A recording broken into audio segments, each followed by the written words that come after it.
وما ننزله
Kata sambutan Presiden Isarma periode 2024 kepada yang terhormat Muhammad Dirgamawan Utama, disilakan.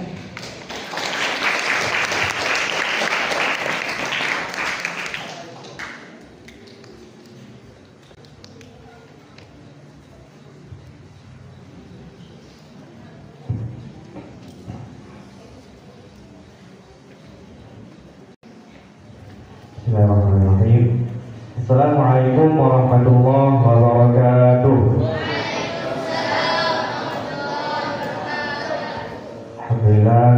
Alhamdulillah jadi hadana li hadza wa ma kunna linahtadiya laula an hadana Allah. Allahumma shalli ala sayyidina Muhammad wa ala ali sayyidina Muhammad. Yang kami hormati pendiri Pondok Pesantren Ar-Rahmah Ayah Haji Muhammad Abdihani, yang kami hormati pimpinan Pondok Pesantren Ar-Rahmah Abuya Riyadul Jannah SPD, yang kami hormati tamu spesial kita pada malam hari ini yaitu Ustaz Supriyadi SPD yang akan menjadi materi kita pada malam hari ini. Kemudian yang saya hormati seluruh asatidz yang hadir pada malam hari ini, serta mudabir dan mudabiroh, santriwan dan santriwati yang kami banggakan. Pertama-tama marilah kita panjatkan puji syukur kita kehadirat Allah Subhanahu wa taala, yang mana berkatnya lah kita dapat berkumpul dalam keadaan sehat walafiat. Alhamdulillah. Salawat dan salam marilah kita tunjukkan kepada Nabi besar Muhammad sallallahu alaihi wasallam dengan mengucapkan lafaz Allahumma shalli ala sayyidina Muhammad wa ala ali sayyidina Muhammad. Hadirin santriwan dan santriwati yang kami hormati, pertama-tama saya ingin mengucapkan terima kasih kepada Abuya yang telah memberikan kesempatan kepada saya untuk menyampaikan sepatah dua patah kata sambutan. Dan juga saya mengucapkan terima kasih kepada Ustaz Supriyadi yang telah meluangkan waktunya untuk datang pada malam hari ini di pondok kami untuk menyampaikan beberapa materi serta arahan kepada santriwan dan santriwati Pondok Pesantren Ar-Rahmah.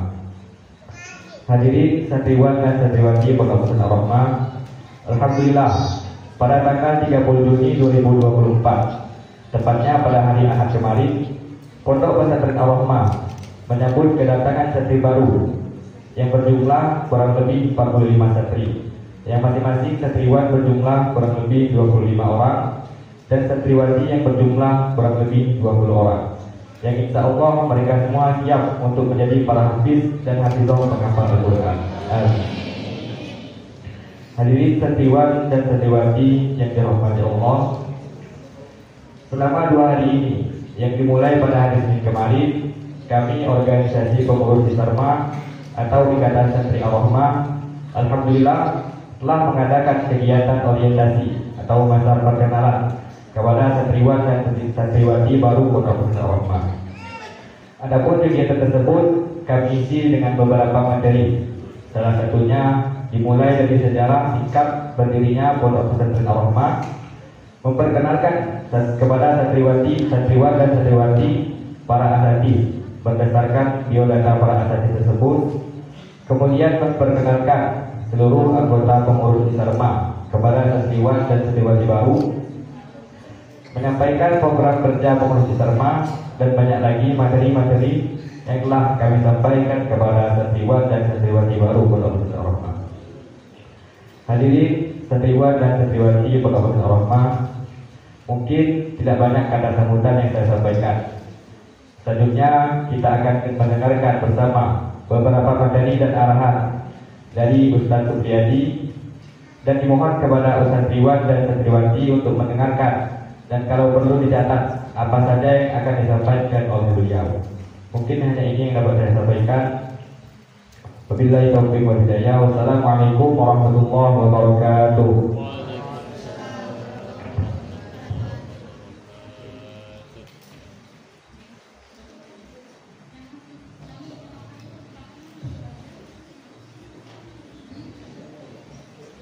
Agar mendapat berkah dari Allah Subhanahu wa taala, marilah kita memanjatkan doa yang akan dipimpin oleh Saudara Adli Irlansyah. Kepadanya disilakan.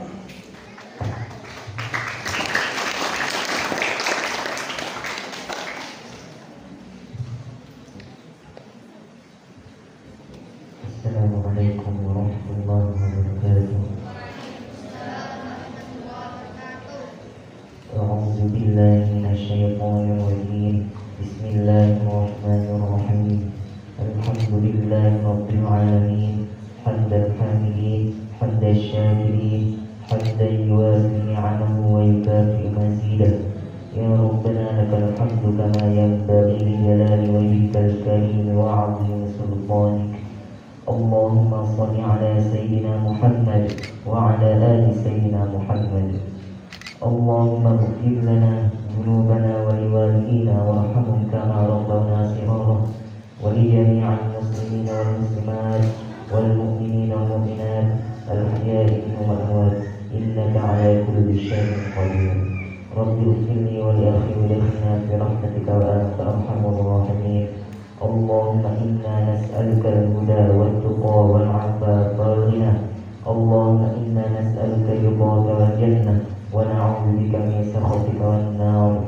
اللهم إنا نسألك سلامة في الدين وعافية في الجسد وزيادة في العلم وبركة في الرزق وتوبة قبل الموت ورحمة عند الموت ومغفرة بعد الموت. اللهم هون علينا في سكرات الموت والنجاة من النار والعفو عند الحساب. ربنا لا تزغ قلوبنا بعد إذ هديتنا وهب لنا من لدنك رحمة إنك أنت الوهاب. ربنا آتنا في الدنيا حسنة وفي الآخرة حسنة وقنا عذاب النار. وصلى الله على خير خلقه محمد صلى الله عليه وسلم والحمد لله رب العالمين. السلام عليكم ورحمة الله وبركاته.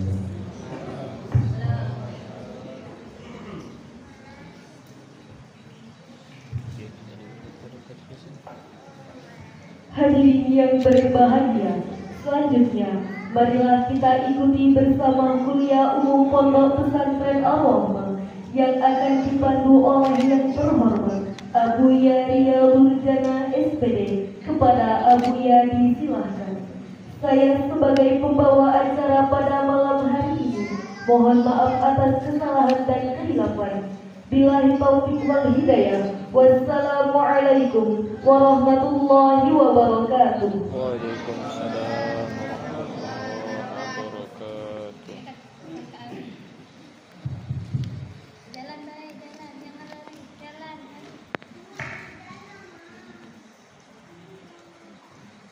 Bismillahirrahmanirrahim. Assalamualaikum warahmatullahi wabarakatuh. Alhamdulillah rabbil alamin. Wassalatu wassalamu ala asyrafil anbiya'i wal mursalin sayyidina wa maulana Muhammadin wa ala alihi wa ashabihi ajma'in wa la hawla wa la quwwata illa billahil aliyyil azim. Yang terhormat ayah dan ibu sebagai pendiri Pondok Pesantren Al-Rahmah, yang kami hormati Ustaz Supriyadi sebagai pemateri kita pada hari ini. Kemudian para asatidz wal asatidzah yang saya banggakan, mudabbir dan mudabbir yang saya banggakan. Sebelum kita masuk kepada materi, kami mohon kepada ayah dan Ustaz Supriyadi untuk maju di kursi yang sudah kami sediakan.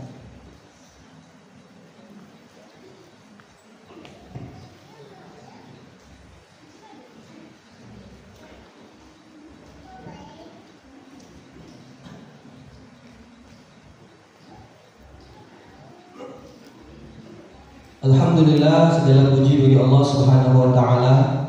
Berkat rahmatnya kita bisa berkumpul dalam keadaan sehat walafiat, dan salawat dan salam senantiasa kita kirimkan kepada Nabi Muhammad SAW. Mudah-mudahan kelak kita akan mendapatkan syafaatnya di hari kiamat nanti. Amin ya rabbal alamin. Santriwan santriwati yang dirahmati Allah Subhanahu wa taala, sedikit perkenalan orang-orang yang ada di depan ini. Yang pertama, yang pakai baju hitam, baju gamis. Nah, ini ayah. Mungkin santri baru belum kenal. Kemana ada nengok foto yang dari bawah? Siapa orangnya? Nah, ini ayah, manggilnya ayah Hector Risiko, pendiri dari Pondok Pesantren Al-Rahmah ini. Alhamdulillah beliau berkenaan hadir dan ada waktunya baru malam ini setelah sekian minggu, sekian hari tak balik-balik. Ayah ini bertugas di malam hari. Alhamdulillah tadi pagi Buya nanya, ayah malam itu ada waktu tak? Insyaallah ada, langsung gas acara. Dan undang Ustaz Supriyadi pun tadi pagi lah ngasih tahu. Sudah ayah ini pun ada, baru ngasih tahu Ustaz Supriyadi. Karena lah jauh hari pernah ngomong dengan beliau, minta tolong isi beliau. Kemudian di sebelah kiri Buya ini yang di tengah-tengah itu Ustaz Supriyadi. Kalau bahasa itu guru Buya, kakak beliau ini dosen Buya di UIN, Dr. Musli, dosen Buya, dosen Ustaz Wahyu di kampus UIN. Beliau ini seringlah mungkin santri Lampung nampak beliau ke pondok Al-Rahmah ngopi kan, kota-kota. Beliau ini alumni di pondok pesantren As'ad, pondok pesantren As'ad. Tahu apa? Tahun 1997 lah lahir belum? Ustazah tiganya belum lahir. Padahal dia paling tua, paling besar dia. Tahun 1997, waktu itu Buya baru kelas belum SD. Umur baru besar kemana? Ustaz Supriyadi lah tamat UTS, lah tamat pondok. Luar biasa pengalaman beliau. Beliau ini sehari-hari mengajar, dai, mancing. Mancing saya. Mancing juga. Hobi mancing nih Ustaz nih. Kalau ada adik mancing di rumah dulu, di pondok ini istirahat dulu mancingnya ya. Ada mantan-mantan mancing yang biasa di baru ini nampak dari warnanya. Bisa mancing bisa. Istirahat dulu mancing. Di situ ada sungai ya. Nah itu sedikit perkenalan, dan Ustaz Supriyadi membawa kawan-kawan pengajian beliau. Beliau punya majelis juga. Ini empat itu sama lagi. Oh ketiga ya. Oh majelis tak ada empat. Ini yang kroco-kroco ni, aku anak Buya, tu keponakan, tu keponakan, ada di santri-santri baru. Jadi santri baru sudah diorientasi oleh Mudafirno, Presiden Buya Rasul sudah kenal ya dengan keluarga besar pondok pesantren Al-Rahmah. Jadi kamu heran lah, siapa orang ini sholat terus ini aku aja ada foto itu. Bajunya baju korak-korak di foto. Salah beda. Itu ya. Jadi kemarin pas waktu serah terima santri baru, ayah gak sempat hadir. Cuma Buya yang berbicara waktu itu. Jadi malam ini sebelum Ustaz Supriyadi menyampaikan materi-materinya, kami mohon kepada ayah untuk menyampaikan hal-hal yang penting, hal-hal yang berguna dan akan menjadi untuk bekal kami, apalagi santri baru di pondok pesantren Al-Rahmah. Pada ayah waktu depan kami persilakan.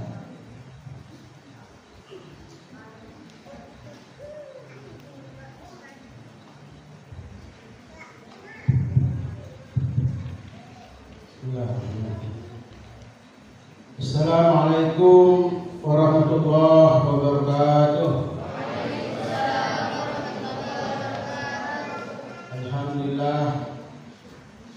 Alhamdulillah ala nikmatil iman wal Islam wa kafa biha min nikmah. Allahumma shalli ala sayyidina Muhammad wa ala sayyidina Muhammad. Bersyukur kita kepada Allah Subhanahu wa taala yang mana atas taufik kasih sayang Allah Subhanahu wa taala, Allah Subhanahu wa taala muliakan kita di tempat yang mulia, di tempat sholat Ustaz, tempat yang disukai Allah Subhanahu wa taala. Dalam ini adalah tempat sholat masjid, sholat sekaligus juga tempat belajar, tempat berkumpul majelis, majelis yang disukai oleh Allah Subhanahu wa taala, yang diridhai oleh Allah Subhanahu wa taala, dikerumuni oleh para malaikat, didoakan oleh malaikat rahmat pada seluruh anggota majelis. Maka bersyukur kita kepada Allah. Allah mudahkan, Allah berkatkan kita di tempat yang mulia. Kemudian salawat dan salam kita haturkan kepada junjungan kita Nabi besar Muhammad SAW dengan ucapan Allahumma shalli ala sayyidina Muhammad wa ala ali sayyidina Muhammad. Bapak-bapak hadirin yang saya hormati, para santri, santriwan yang berbahagia, para ustaz, ustazah, hadiroh yang saya banggakan, pimpinan pondok pesantren Alhuya Riyadul Jannah, serta ulama yang saya banggakan, Ustaz Supriyadi, ayah ayah. Semoga kita semua dalam majelis ini senantiasa dalam rahmat dan keberkahan daripada Allah Subhanahu wa taala. Hadirin yang dimuliakan Allah Subhanahu wa taala, kalau dilihat tema bagaimana menjadi santri yang sejati, maka tanamkan dalam diri kita ini bahwa kita ini santri sejak dini sampai mati.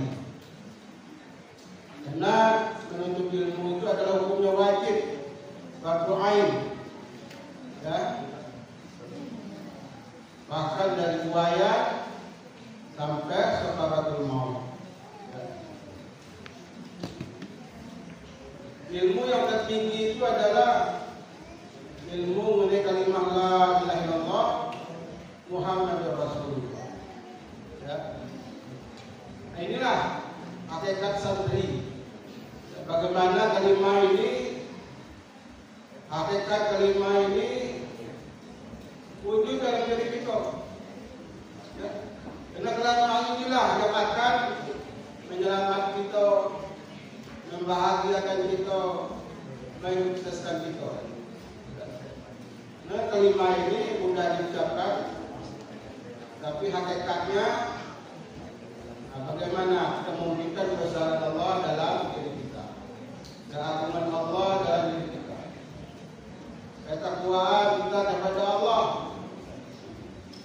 bagaimana wujud kebesaran Allah dalam diri kita, bagaimana bangganya kita,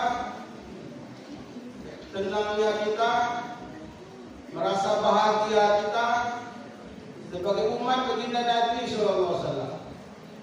Maka kita hidupkan sunnah baginda Nabi Sallallahu Alaihi Wasallam dalam setiap aspek kehidupan kita. Ya. Mulai dari bangun tidur sampai tidur lagi. Ya. Bangun tidur. Ya. Mau tidur macam mana tidur kayak dengan sunnah baginda Nabi SAW. Apa kehendak Allah dalam diri kita? Mau makan, mau minum, berpakaian, apalagi ibadah-ibadah, ya, yang akan kita laksanakan. Jadi yakin kita kepada janji-janji Allah. Dengan menghidupkan sunnah baginda Nabi SAW, kita menjadi kekasih Allah. Ya. Dengan sunnah-sunnah, dengan amalan sunnah, menghidupkan sunnah, itu menjadi kekasih Allah. Janji Allah. Jadi ada suatu peristiwa yang saya alami, saking semangatnya itu, saking jazbah kekuatan sunnah itu masuk dalam diri. Jadi pada suatu ada tugas Jakarta. Dulu belum ada ketentuan kalau tugas di Jakarta itu pergi pulang dalam perjalanan itu harus berpakaian dinas. Nah, jadi pada waktu itu pengalaman saya tetap berpakaian sunnah. Jadi pada waktu itu pergi bersama pimpinan kantor. Ya, pimpinan kantor. Pimpinan kantor biasa dia pakaiannya. Nah, saya pakai sunnah aja lah. Tapi ada kan, baru salah seperti foto. Ada pakai yang putih, baju putih, kesal. Ini orang dinas, tetap perginya seperti itu kan. Jadi pada waktu pergi, pada waktu pulang. Tapi pergi itu rasanya memang tidak serempak juga dengan kita pulang serempak. Jadi keheran-heranan pimpinan kok kamu tidak diperiksa. Dia pun berusaha pada waktu itu masa belum masa COVID ya. Malah disuruh silakan Pak, silakan Ustaz. Astagfirullahaladzim. Dan Ustaz saya coba menginginkan sunnah dalam diri saya. Dimuliakan, diutamakan dari yang lain. Yang lain dosa ditendang. Nah, itulah kehebatan sunnah. Jadi di waktu di Bali ada kawan bukan ayah ya. Jadi mau pergi ke tempat makan. Jadi teman yang dahulu kawannya sudah dimakan di rumah makan itu. Biasa-biasa ada masalah kan. Tiga kawan yang pakai sunnah itu, maaf Ustaz, ini makanan untuk kaum muslim. Padahal kawan Ustaz tadi orang muslim makan hal-hal yang haram itu kan, campuran segala. Disitulah kemuliaan sunnah. Allah jaga diri kita. Allah jaga, bahkan ibadah-ibadah pun Allah berikan kekuatan. Bagaimana bisa sholat di awal waktu, jarak berjemaah, ada di masjid. Itu terkait daripada istilah pentingnya kita amalan sunnah.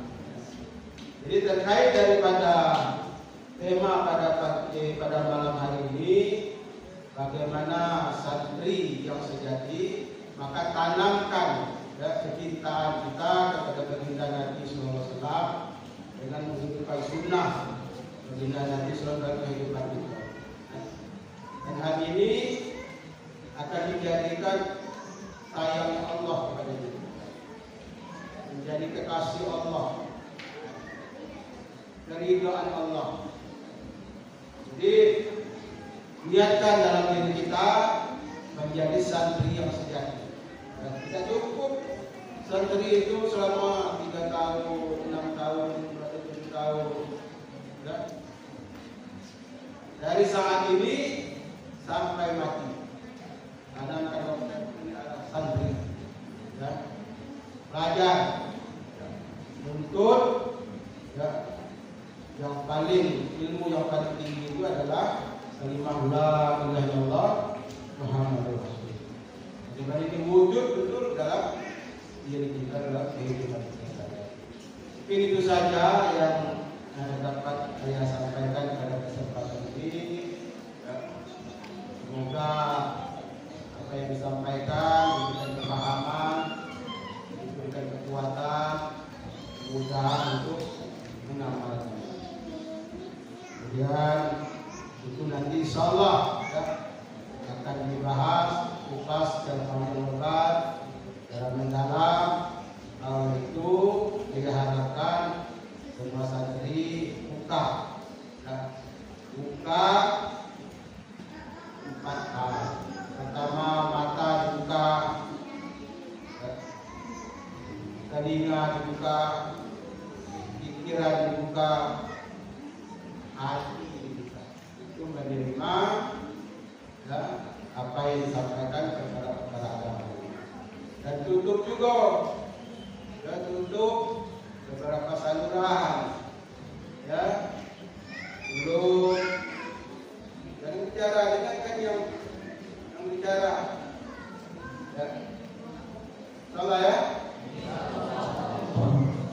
Allah SWT bertaufiq kepada kita semua, sehingga kita mendapat keridhaan daripada Allah SWT. Amin. Terima kasih atas perhatiannya. Mohon maaf atas segala kekurangan. Wassalamualaikum warahmatullahi wabarakatuh. Waalaikumsalam warahmatullahi wabarakatuh. Terima kasih banyak. Ayah sudah menyampaikan di antara tanda-tanda daripada santri sejati, yakni menghidupkan sunnah Rasulullah SAW, mencintai Rasulullah SAW. Firman Allah, "Qul in kuntum tuhibbunallah fattabi'uni." Kalau kamu cinta dengan Allah, fattabi'uni, ikuti aku, kata Nabi SAW. Nah, nanti mendengar pencerahan atau kuliah daripada Ustaz Supriyadi, buka 4 hal yang kata ayah tadi, tutup juga beberapa hal. Nah, ingatkan itu, jangan bercakap. Buka tutup penanya, dicatat, buka bukunya, dicatat, buka kupingnya, didengar, dan buka hatinya, diterima apa yang disampaikan Ustaz. Buka matanya, jangan tulis seperti itu. Mata apa ditulis nanti ya. Baik, terima kasih banyak. Sekali lagi kami ucapkan kepada ayah. Selanjutnya, mari sama-sama kita dengarkan materi yang akan disampaikan oleh Mukarram Ustaz Supriyadi SPD. Kepada beliau kami persilakan.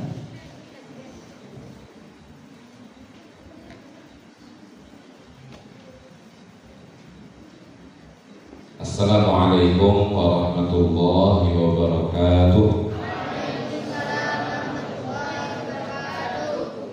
Bismillahirrahmanirrahim.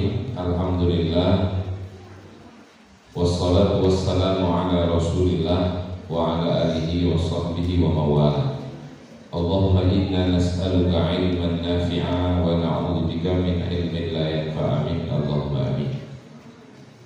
Yang kita muliakan pendiri Pondok Pesantren Ar-Rahmah, Ayah Setiahani beserta Ibu, kemudian guru kita pimpinan Pondok Pesantren Ar-Rahmah, Abuya Riyadul Jannah bersama Uma dan anak-anak dan keluarga, kemudian para asatizah dan mudabbir dan mudabbirah yang hadir, kemudian rekan kami juga rombongan tadi ada 3 orang bersama saya 4, ada Pak Desitono, ada Pak Amin, kemudian ada Pak Ardi, dan semua santriwan-santriwati yang Ustadz banggakan dan Ustadz berdoa semoga Allah selalu berikan ananda semuanya, putra dan putri, santriwan-santriwati, kemuliaan Al-Quran dan diangkat derajatnya semuanya sampai ke dalam surga nanti. Amin ya rabbal.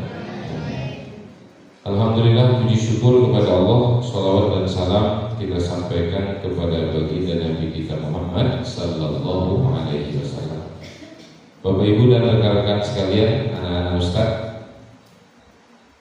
pada malam hari ini ada beberapa cuplikan dari 2 kitab, cuma beberapa makalah dan juga ada beberapa hadis. Yang pertama yang ingin Ustaz sampaikan, qaul Imam Al-Hafiz Abu Amr Ibnu Salah fi Fatawi, berkata Al-Imam Al-Hafiz Abu Amr Ibnu Salah dalam kitab fatwanya, qiraatul Quran karamatun, membaca Al-Quran itu adalah sebuah kemuliaan. Nah, ini adik-adik mesti dipahamkan betul, karena membaca Quran itu disebut membaca firman-Nya Allah. Yang kita baca firman-Nya Allah, perkataan Allah. Maka membaca Quran adalah kemuliaan. Akramallahu bihal bashar, Allah memuliakan dengan yang membaca Al-Quran tadi akan manusia yang membaca. Jadi kalau adik-adik mau membaca Al-Quran, tentunya kalau sudah masuk di pesantren ini, itu berarti Allah yang memuliakan. Faqad warada annal malaikata lam yu'tau dzalik. Maka sungguh mendatang riwayat bahwa malaikat pun tidak diberi kemuliaan seperti ini. Itu luar biasa. Wa annaha, dan sesungguhnya malaikat-malaikat Allah harisah, sangat ingin atau gemar lizalika ala istima'ihi minal insi, untuk yang demikian itu bagi si pembaca Al-Quran, yaitu untuk mendengarkannya. Jadi malaikat yang dengarin adik-adik semuanya, si pembaca Quran. Ini baru baca, belum hafalan, insyaallah. Nah kemudian adik-adik, rekan-rekan sekalian dan santriwan-santriwati yang saya cintai, tidak pernah Ustadz dengar ada orang hafiz Quran susah hidupnya, tidak pernah. Jadi setiap ketemu para hafiz Quran yang benar, itu pasti hidupnya akan diberikan kemuliaan. Kalau kita sekolah adik-adik, mulai dari SD, SMP, SMA, S1, S2, S3, profesor, kadang-kadang sudah S3 pun belum ada kerjaan. Adapun kerjaan kadang-kadang tidak dimuliakan. Tapi dengan masuk pondok pesantren, hafalan Quran, tahfizul Quran, itu paling makan waktu berapa tahun? Selesai dia hafiz, maka langsung diangkat oleh Allah. Yang ngangkat adalah langsung Allah. Kalau ada orang mau jadi gubernur, itu banyak sekali prosesnya. Duitnya harus habis, harus bagi waktu tenaga keliling kampung seprovinsi, karena mau jadi gubernur satu provinsi itu dikelilingi semua kabupaten kota, sehingga dia bisa jadi gubernur. Itu minta kemuliaan kepada manusia, misalnya. Nah tapi ini tidak meminta kemuliaan kepada manusia, tapi Allah yang memuliakan. Maka langsung ketika Allah memuliakan, pasti orang akan memuliakan. Nah mudah-mudahan dengan demikian perkataan, adik-adik semuanya dapat dimuliakan oleh Allah. Amin ya rabbal alamin. Qala Habib Abdullah Al-Haddad radhiyallahu ta'ala anhu. Habib Abdullah Al-Haddad radhiyallahu ta'ala anhu pernah berkata, wa wajib ala darsil Quran, dan gemari atau semangatilah kita untuk mempelajari Quran. Harus semangat, menghafal harus semangat, beri waktu untuk menghafal Quran. Memang di pesantren kan juga ada pelajaran lain juga, ada pelajaran kitab, ada pelajaran lain. Tapi memang kita kalau mau jadi hafiz Quran itu memang berikan waktu. Fa inna fi tilawatil iksir, fa inna fi tilawatihi al-iksir. Maka sesungguhnya dalam membaca Quran, apalagi menghafal, di dalamnya itu ada obat dari segala penyakit. Makanya Allah katakan wa nunazzilu minal Qur'ani ma huwa shifaa wa rahmatul lil mu'minin. Kemudian wasyarah lis-sadri, dan menjadi pelapang dari dada. Ada kan sebagian fadilah-fadilah beberapa ya. Banyak dalam kitab Al-Fawaidul Mukhtarah di Saliki Thoriqil Akhirah, itu disebutkan oleh Habib Hasan Baharun, siapa orang yang mau terhindar dari zina. Ada nih misalnya nanti adik-adik sudah berkeluarga, sudah punya anak kecil yang mau terhindar dari zina, itu kepalanya dipegang ubun-ubun, dibacakan surat Inna anzalnahu fi lailatul qadar. Riwayat 3 kali, ada riwayat 7 kali, mengambil afdolnya 7 kali. Ditambah lagi oleh Imam Ja'far Shadiq. Imam Ja'far Shadiq menyampaikan di dadanya atau di hatinya itu dibacakan alam nasrah laka sadrak. Nah itu akan terhindar dari zina. Nah kemudian diberikan akhlak kemuliaan, kemudian diberikan kelapangan. Apalagi Quran itu berada pada hati ananda semuanya. Nah, kalau Al-Quran sudah berada di ananda semuanya, maka api neraka tidak berhak membakar Al-Quran, karena Al-Quran ada dalam hati ananda semuanya. Kalau ananda berjalan, makanya kalau bahasa orang penghafal Quran dalam kitab itu banyak hamalatul Quran, pembawa Quran. Kenapa disebut hamalatul Quran atau hamilul Quran, si pembawa Quran? Karena Al-Quran itu sudah dibawa dalam dirinya. Itu para penghafal Quran. Makanya adik-adik terus semangat, berikan waktu untuk membaca Al-Quran dan menghafal. Walaupun pertama mungkin strategi dari Ustaz Amrul, dari Buya, mungkin memberikan strategi penghafalan dengan bin nazar, dengan melihat betul huruf-hurufnya, jangan sampai salah. Karena pangkal gitu tuh kadang-kadang ada orang ngejar cepat hafal ya, ngejar cepat hafal, tapi hurufnya kadang salah. Jadi kita memang ada tertibnya dengan bin nazar, dengan kita pandang huruf-huruf Al-Quran dan kita hafal. Ala innahul bahr, ketahuilah bahwa Al-Quran itu adalah lautan, ibarat lautan. Al-muhitu, laut yang sangat luas. Kemudian wa ghairuhu, dan selain Al-Quran itu, minal kutubi, dari beberapa kitab selain Quran, anharun adalah sungai-sungai. Jadi kalau kitab-kitab selain Quran itu ibarat sungai, tapi kalau Al-Quran ibarat laut. Masya Allah. Tamuddu minal bahri, yang dialirkan sungai itu dari laut. Makanya pantas kalau bapak adik-adik semuanya, santriwan-santriwati, jangan takut ada orang ngapal Quran takut kepalanya penuh. Ya, kan pernah ditanya tuh, ada seorang guru ngajarin siswanya ini ada yang hafal Quran sama yang tidak hafal Quran. Ditanya, guru mana yang lebih enak, ngajarin orang yang hafal Quran atau yang tidak hafal? Kata gurunya, lebih enak ngajarin yang hafal Quran. Kenapa? Karena mudah nangkap, cepat hafal. Kalau yang tidak hafal Quran diajarin kadang bebal ya, diajari tidak nyambung, diajari. Kenapa? Karena isinya bukan Quran. Tapi kalau orang penghafal Quran, isinya Quran, maka ilmu lain menyerap. Karena ilmu lain itu ngalir dari Al-Quran.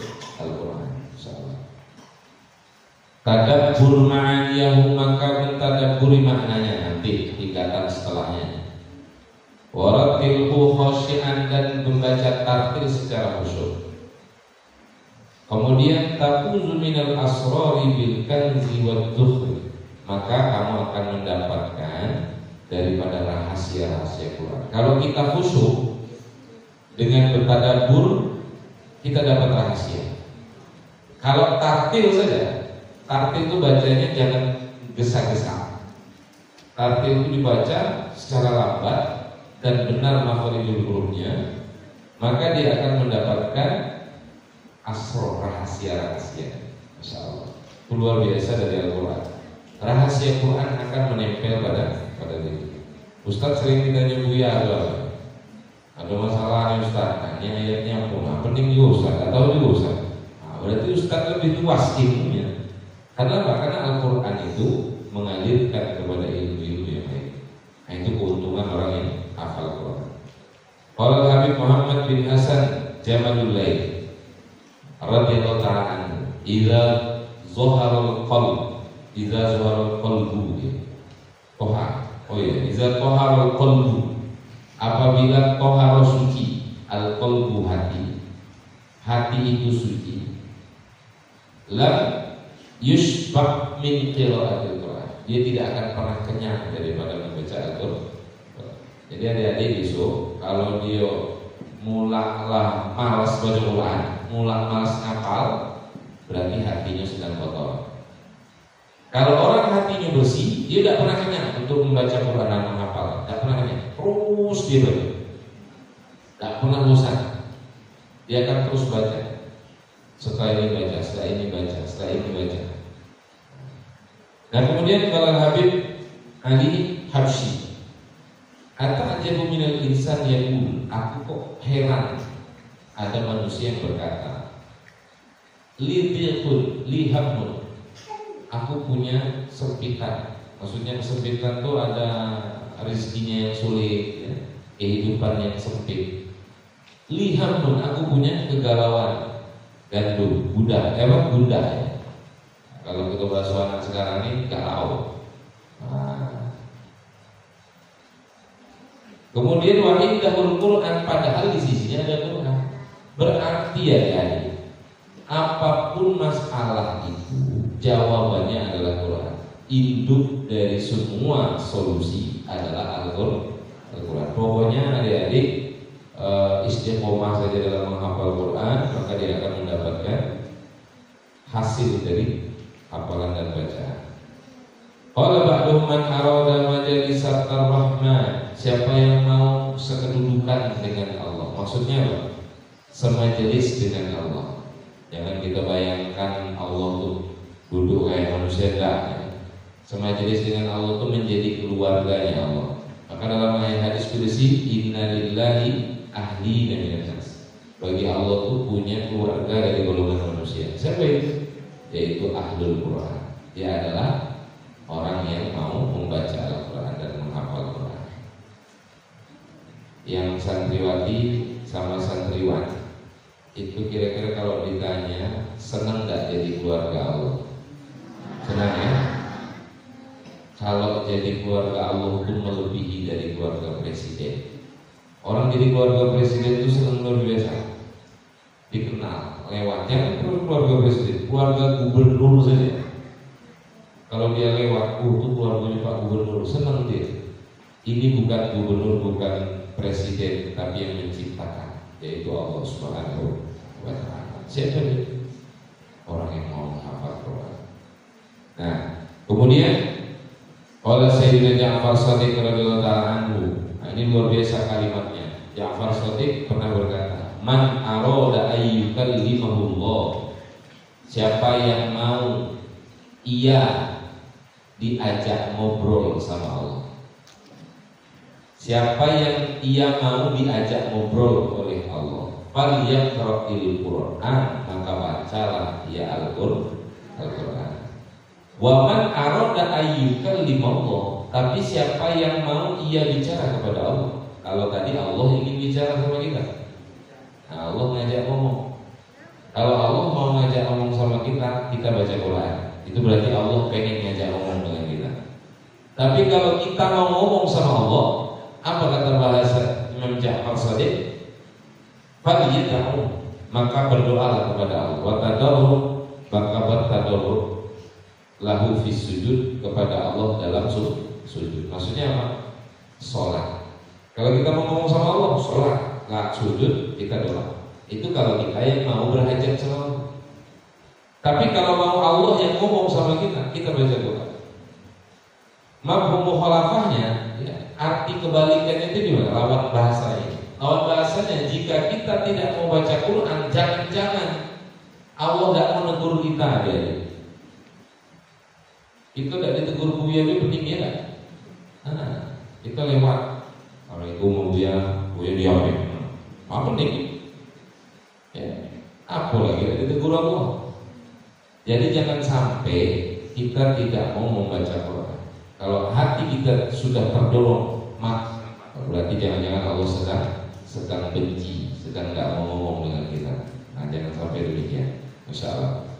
Nah, tapi adik-adik semuanya, kita lihat, untuk mendapatkan semua itu kita perlu ada beberapa adab. Adab-adab yang disampaikan secara ringkas yang mungkin sudah diketahui. Ya, disebutkan di sini kitab Qamisatul Mu'minin yang Ustaz kutip ya.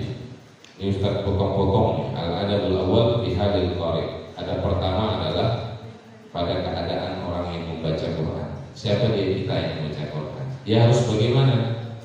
Dia adab pertama itu adalah ayyakuna 'ala wudu wa qifan 'ala hayatil adabi was-sukuni imma qa'iman wa imma jalisan.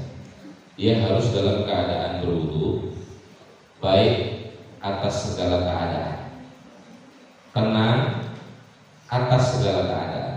Ada kalanya dia qaiman berdiri, atau ada kalanya dia duduk. Berdiri itu kapan? Mungkin lagi sholat. Kalau sholat atau berwudu tidak sah ya.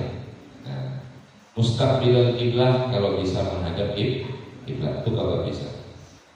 Mudriqan ra'san, dia harus menundukkan kepalanya. Ghairu mutarabbi', ini bahasanya tidak boleh duduk sila, ya kan? Kalau adab terlalu tinggi ini, Imam Ghazali ini menyusunnya agak tinggi. Duduk sila pun tidak boleh dalam menghafal, dalam membaca Quran. Tetapi kalau bagi tidak uzur, kalau duduk macam umur di atas 60 itu sudah telat lagi, ya. Kalau duduk sila duduk lugu sudah telat lagi. Duduk yang kayak istirosi sudah telat. Nah, duduk sila telat. Tetapi maknanya di situ adalah wala muttaqi, dan tidak boleh duduk ittika. Ittika itu duduk di atas tumit. Kalau makan disunahkan duduk ittika. Kan sunnahnya gitu. Sunnah duduk makan tuh seperti duduknya angkat kaki satu ke atas. Nah, kemudian ada lagi sunnahnya duduk iftirosi. Ada lagi sunnahnya duduk ittika. Ittika itu duduk di atas tumit, seolah-olah siap siaga mau tegak. Jadi tidak ada fokus makan gitu. Kata bahasa Imam Al-Ghazali. Wala jalisun ala hayatit takabbur, dan tidak boleh pula duduk atas keadaan seperti duduk orang sombong. Banyak duduk orang sombong tuh. Ada yang mengatokkan lutut diangkat ke atas, dipegang jari mari di tasbih ya, disatukan. Nah, itu di atas kesombongan. Nah, kemudian yang kedua asani bimnya kadar qiraah, kadar bacaan untuk menghatamkan Quran. Jadi ada cara menghafal Quran, ada baca Quran. Kalau menghafal Quran itu teori masing-masing. Tapi kalau baca Quran paling cepat 3 hari. Kalau lebih dari 3 hari, 2 hari hatam misalnya ya. Nah, itu berarti ngebut bacanya. Untuk golongan kita itu 3 hari. Kalau kecuali ada hataman. Kalau hataman beda, memang harus kejar target dari pagi sampai pagi lagi, biasa gitu hataman. Dan yang ketiga tartil, tadi sudah dijelaskan. Yang keempat buka, nangis, harus menangis ya. Kalau ada ayat sudah mentadabur, kalau besok sudah mengenai maknanya, baru nangis. Nangisnya sesuai dengan ayat, jangan nangis tidak sesuai ayat. Ayat tentang azab setan dia nangis, ada tak lucu namanya ya. Atau nangis karena dengar suara imam melok, suara imam melok bagus, makmum nangis, itu tidak cocok sebenarnya dalam adab mengikut imam nangis. Yang nangis disebutkan di sini adalah ketika kita baca ayat azab untuk manusia, kita takut kita kena azab. Ayat Jabbarnya Allah atau Malik, Rajanya Allah di hari pembalasan. Nah, kita takut, kita boleh nangis. Nah. Kemudian yang kelima, ayyuha haqqal ayati, harus dia memperhatikan hak-haknya ayat. Fa iza marra bi ayatin sajada. Kalau lewat ayat sejadah, maka dia sujud. Ada lagi lewat ayat rahmat. Ada ayat rahmat lewat, maka kita harus minta rahmat itu kepada Allah. Ayat tentang suruh minta ampun, kita istighfar. Ayat tentang tasbih, kita selalu bertasbih dan lain sebagainya. Yang keenam, ayat itu lebih membuka dari qiraati. Dia hendak berkata pada awal bacanya, karena ini perintah Quran, a'udzubillahi minasyaitonir rajim. Karena itu Allah katakan dalam Quran, apabila kalian mau membaca Quran, fasta'in billah minasyaitonir rajim. Yang ketujuh, al-israr bil qiraah. Maksudnya al-israr ini terus menerus atau bacanya sir. Di sini sir itu bacanya harus tidak kuat. Kalau dia harus jauh dari riya, supaya dia jauh, biasa lebih jauh dari riya. Kalau misalnya dia bisa menjauhi riya dari hatinya, tidak masalah, dia jaharkan boleh. Nah, itu tergantung dirinya. Tapi kalau dituntut dalam penghafalan Quran yang harus jahar, silakan jahar.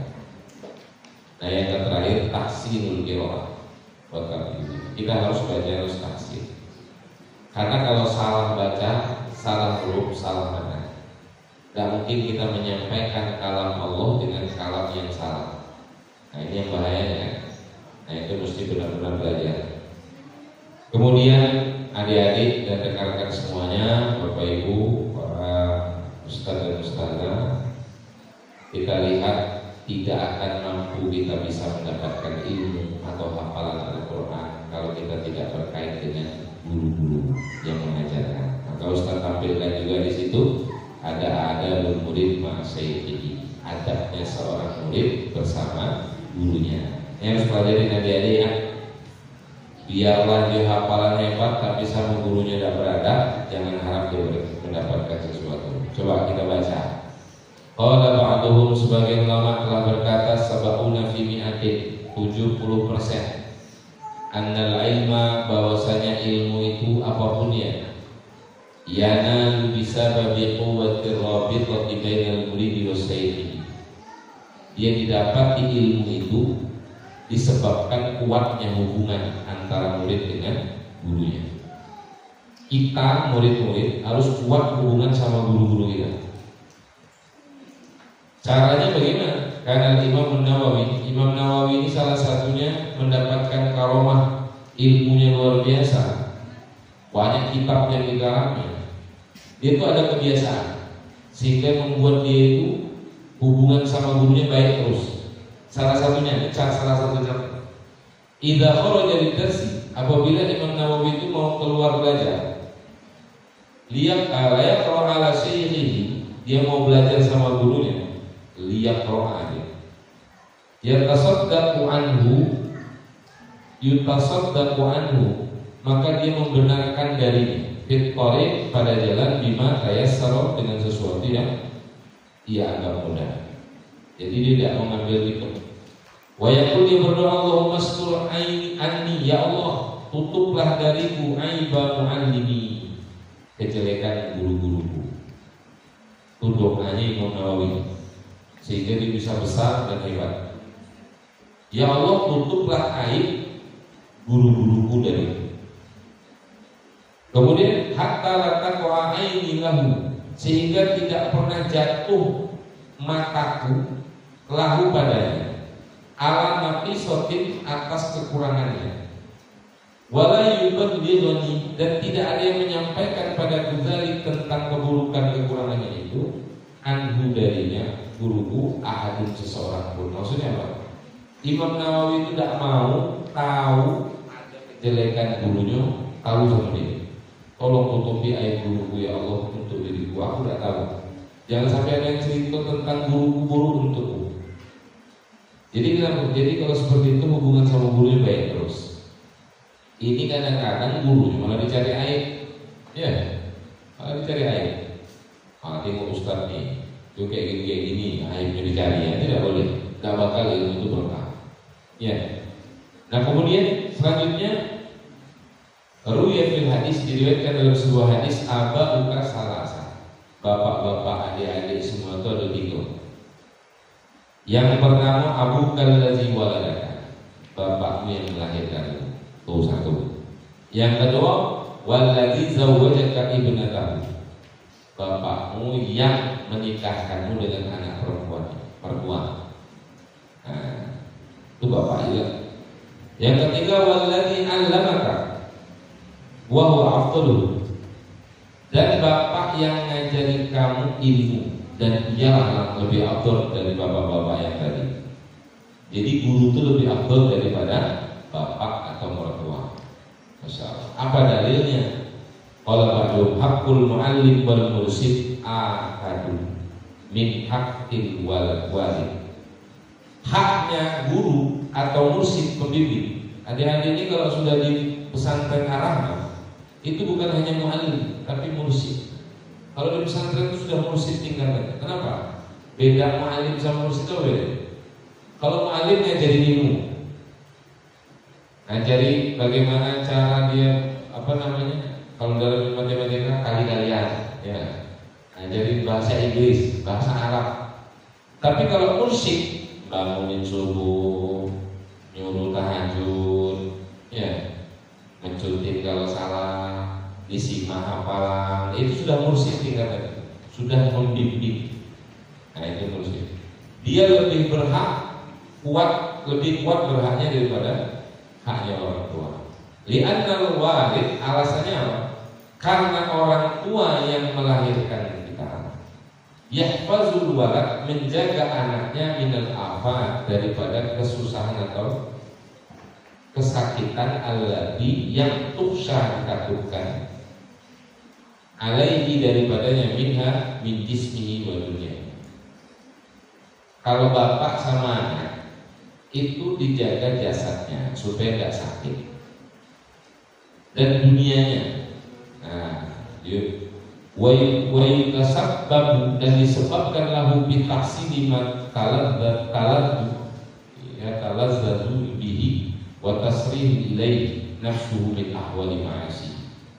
Dan paling-paling orang tua itu untuk memberikan kita kesenangan untuk kehidupan kita, baik dibeli baju, ya, dibeli kendaraan, itu orang tua. Mulai dari kecil dihidupkan jasadnya. Artinya beli HP-nya.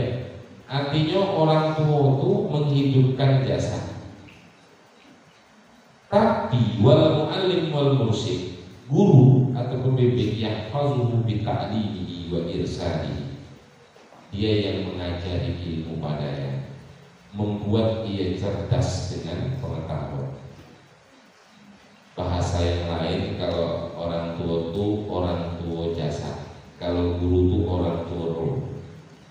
Bandingannya mana tinggi ruh sama jasad? Mesti tinggi ruh, karena jasad ujungnya kematian. Kalau ruh tidak pernah mati-mati. Dan yang menemui Allah itu adalah ruh, bukan jasad. Nah untuk itu ini hanya sekedar banding yang salah paham. Artinya orang tua penting, guru juga penting. Nah untuk itu adik-adik dan rekan-rekan sekalian, adab terhadap murid ini bahayanya. Kalau adab murid terhadap guru itu bahayanya kalau tidak dilaksanakan. Menghormati guru, nurut kata guru, tak boleh dia membantah apapun perkataan guru. Nah kemudian kita lihat, sudah masuk terakhir. Di yang bab terakhir itu ada saya masukkan juga bahwasanya kalau kita ini mau mendapatkan keberkahan itu harus khidmah kepada syekh. Kita bisa bantu khidmah kepada syekh. Tapi kalau kita mau mendapatkan tambahan ilmu, kita duduk belajar adab kepada syekh. Beradab pada syekh, tambah ilmu. Tapi berkah ilmunya berhikmah. Nah ini dua ini berbeda. Itu kunci adik-adik itu bisa menghafal. Nah kemudian antara kita jangan ada kezoliman.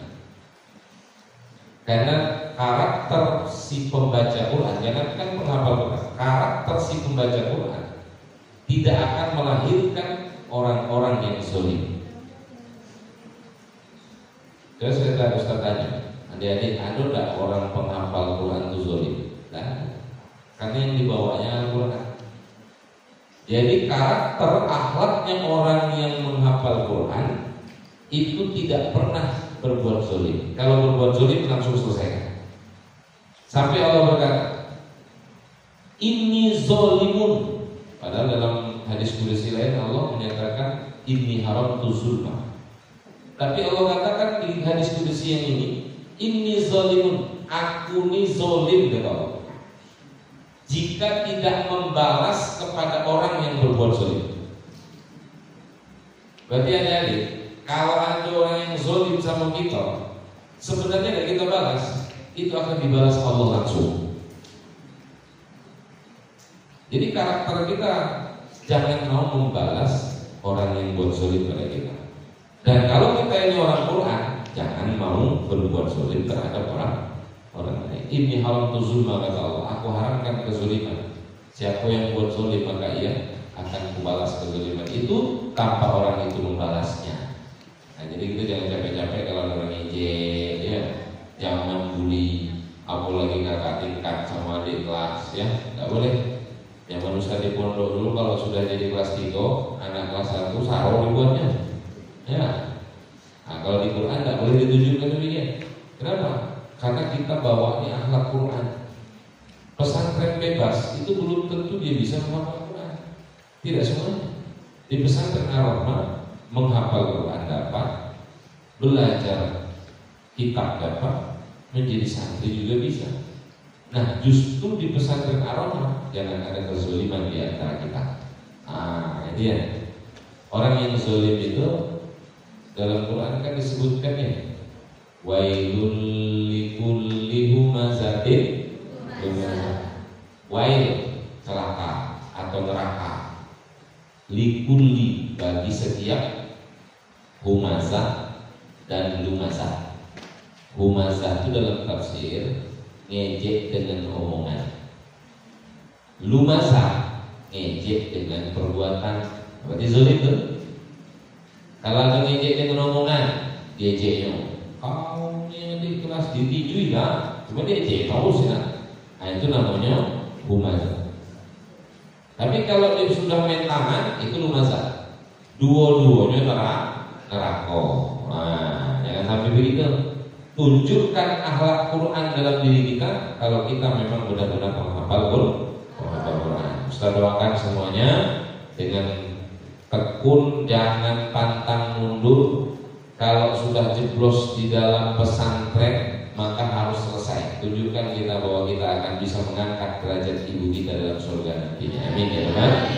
Amin. Adik-adik capek semuanya itu nanti dibalas oleh Allah dengan keindahan. Ustaz yakin tamat dari pondok, hafal Quran, hafiz dan hafizoh, semuanya akan dimuliakan Allah. Jangan pikir dunia, tapi dunia yang melayani adik-adik semuanya. Amin ya Rabbal. Demikian yang dapat disampaikan sebagai materinya. Mohon maaf atas segala kekurangan. Ini banyak diringkas-ringkas ya. Kalau ada kepanjangan ngantuk ya. Dan demikian dapat disampaikan. Mohon maaf. Subhanallah wa bihamdihi, asyhadu an la ilaha illa anta, astaghfiruka wa atubu ilaik. Assalamualaikum warahmatullahi wabarakatuh. Waalaikumsalam warahmatullahi wabarakatuh. Terima kasih banyak kepada Ustaz sudah menyampaikan secara jelas. Walaupun ringkas bahasa beliau, tapi banyak daging-daging yang kita dapat nerah. Jadi Ustaz, kalau orang yang malas baca Quran itu tanda hatinya kotor kan? Masya Allah, astagfirullahaladzim. Dan juga contohnya tadi kalau membaca Quran dijaga anak-anaknya. Mungkin ada dari santriwan atau santriwati yang baru maupun lama ingin bertanya kepada Ustaz, Buya kasih waktu tunggu selama. Ya. Ada bertanya? Pak Adi senyum, silakan.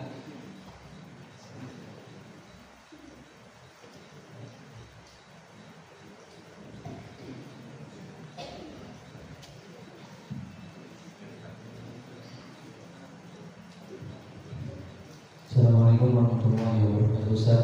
Waalaikumsalam. Izin bertanya Ustaz, sebelumnya perkenalkan nama saya Adi Haris. Oke.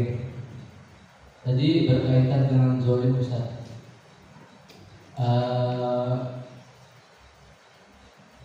Kalau dari relate dengan kehidupan dunia Ustaz, kehidupan dunia ini akan selalu ada kezaliman Ustaz. Nah, nanti mungkin kami yang santri bakalan keluar nantinya Ustaz, meniti hidup baru. Nanti kalau ada kita pasti akan sering melihat berbagai bentuk kezaliman Ustaz. Nah, di situ tadi Ustaz jelaskan bahwasanya kalau kita diam maka Allah langsung yang membalas. Nah, apabila secara kehidupan itu Ustaz, kezaliman sudah mencakup semuanya Ustaz. Gitu. Apakah kita akan terus diam? Baik. Ya, baik pertanyaannya ya. Jadi dizolimi kita diam. Tapi kalau melihat kemungkaran maka jangan diam. Karena Nabi man ra'a minkum munkar falyughayyir biyadihi. Man siapa ra'a ia melihat minkum dari kalian semuanya mungkaran akan kemungkaran falyughayyir hendaklah ia ubah biyadihi dengan tangan atau kekuasaan. Ini khusus bagi yang dikuasainya. Contoh presiden atau para gubernur, pemerintah, Pak RT lah kalau di sini ya. Pak RT berhak untuk memberantas kemungkaran kampung. Di sini ada menjadi dia berhak untuk membongkar menjadi ada majelis minuman, ya, itu berhak. Nah, kalau kita yang tidak punya hak, ya yang kita tanggung siapa? Istri, anak. Ini kita ubah dengan kekuasaan kita. Istri kita berbuat mungkar, kita ubah dengan tangan kita. Anak kita buat mungkar, kita ubah dengan tangan kita. Kenapa? Karena itu tanggungan kita. Tapi kalau sama-sama kawan, bukan ada tanggungan, itu dengan dalil yang selanjutnya. Fa'illam takun, kalau tidak mampu dengan tangan, maka dengan lisan, nasihat. Ini kita nasihat didatangi. Jo, tidak boleh seperti Jo. Kau ngejek, kau menonton ke kelas, tidak boleh. Itu nih sama penghafal Quran. Misalnya dia, kalau di luar misalnya kemungkaran kayak tadi lah masalah sesuai masalah. Jangan-jangan adik-adik orang yang baru menghafal Quran ini adalah walinya dari aulia Allah. Kita tidak tahu nih antara kita ini siapa wali. Ya. Kalau sempat kita musuhi, berarti kan sudah ngangkat perang dengan Allah. Itu bahaya. Setidaknya keluarga Allah penghafal Quran. Ini sama-sama keluarga Allah, Ustaz, sama penghafalan berantem Ustaz. Itu sama-sama mendapat dosa kezaliman. Kita nasihati. Nah, kalau kita kira-kira Ustaz, nasihati badan yang besar, kenapa aku selesai Ustaz, ya, baru dibagi-bagi dengan hatinya. Kalau dengan hati aku setuju dengan perbuatan dia, ya Allah, jauhkan aku dari perbuatannya, ya Allah. Itu kemungkaran. Tapi kalau kita dizalimi orang, kalau memang perlu diluruskan, luruskan. Kita luruskan. Kalau tidak perlu diluruskan, ya sudah. Tak kita balas pun Allah membalas. Itu maksud dari dia tadi. Nah itu ya. Baik, ada lagi yang lain, silakan.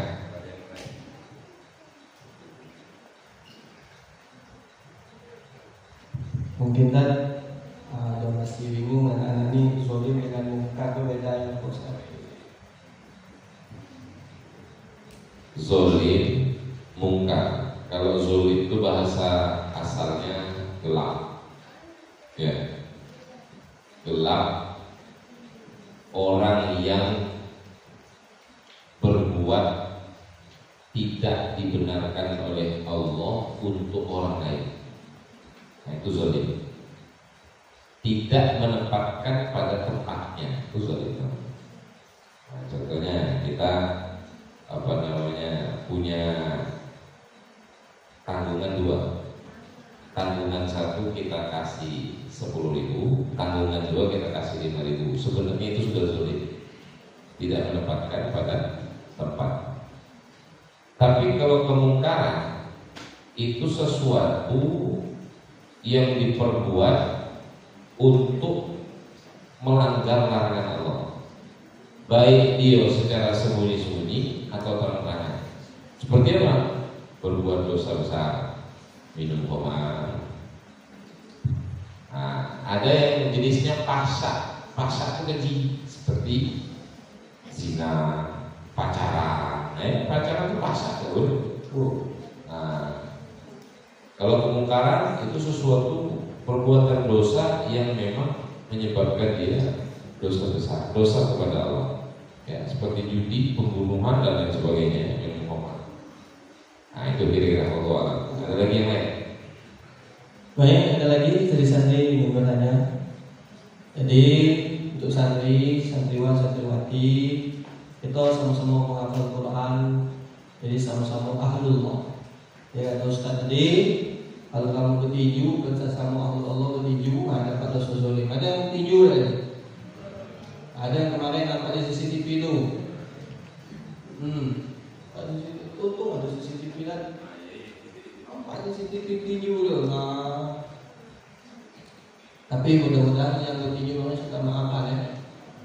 Ketalah, jangan berlarut-larut. Ada lagi tak pertanyaan? Tadi baru ada pertanyaan, mungkin ada yang nanya Ustaz. ya nanya gimana lah kami kok rindunya dengan waktu bunuh hari kok. Nah, gimana Ustaz solusinya Ustaz? Ada nggak yang rindu nih? Dah, oh ya enggak lah. Rindu dari mana waktunya? Yang tidak rindu mantap kuat. Jadi ada kisah ulama dahulu tuh kalau titip kepada Said Buya Said Muhammad Adawi, murid itu tidak banyak. Jadi dia nitip murid, ada orang nitip ke dia murid, dia kasih kain kapan. Ini anakku, ini kain kapan. Kalau dia mati kubur di sini. Kalau aku mati dulu jangan suruh dia balik. Karena udah bakal ketemu nih Bo. Dari Mekah sampai ke Indonesia perlu proses. Apa kata anaknya? Siapa? Wah itu baru santri namanya. Kalau rindu-rindulah. Cuma kerinduan itu tetap kita doain orang tua. Kalau kepikir doain Fatihah orang tua. Dalam hati ya Allah, tolong kuatkan hati ibu dan ayah saya supaya saya tetap kuat untuk menghafal Quran dan wujudkan aku bisa akan berikan syafaat nantinya kepada. Dia semangat. Ya. Jangan dipikir ini hanya rindu lah. Ya. Rindu apalagi sudah ketemu. Sudahlah. Tentulah. Ya tentulah. Ya ke anak-anak semua. Ada lagi tak? Sudah jam 10 lewat. Tadi sudah 2 hari kita mengikuti orientasi. Presiden dan mudafir sudah menyampaikan materi-materinya. Insya Allah semua santri sudah siap belajar aktif di Pondok Pesantren. Siap tak? Lemas. Yang lemas kan kita hari tadi tak? Belum makan ya? Siap tak? Itu semangat. Menghafal Quran tidak boleh lemas ya. Menghafal Quran harus semangat. Jangan sampai lemas. Jadi guru-gurunya sudah dikasih 2 kelompok. Mudah-mudahan proses belajar di pondok pesantren ini berjalan dengan lancar. Dengan doa juga, minta doa dengan kedua orang tua. Niatnya sudah Buya pesankan kemarin, niat belajarnya seperti apa. Jangan sampai ke pondok pesantren melenceng niat. Jangan sampai pondok pesantren salah niat. Paham dong? Iya. Mungkin untuk acara kita pada malam hari ini cukup, Ustaz? Ya. Karena hari sudah berguyur malam, besok kita mau belajar lagi. Mudah-mudahan segala yang disampaikan oleh ayah, ustaz, dan mudabir-mudabiroh yang sudah menyampaikan materi masuk ke dalam hati santriwan santriwati, bisa diamalkan dalam kehidupan sehari-hari, dan juga mudah-mudahan jadi anak yang soleh dan solehah. Amin ya rabbal alamin. Demikian cara kita pada malam hari ini. Terima kasih atas segala perhatian. Mohon maaf atas segala kesalahan dan kekhilafan. Mari sama-sama kita membaca hamdalah. Alhamdulillahirabbil alamin. Sama-sama kita membaca doa kafaratul majelis. Subhanakallahumma wa bihamdik, asyhadu an la ilaha illa anta, astaghfiruka wa atubu ilaik. Wassalamualaikum warahmatullahi wabarakatuh.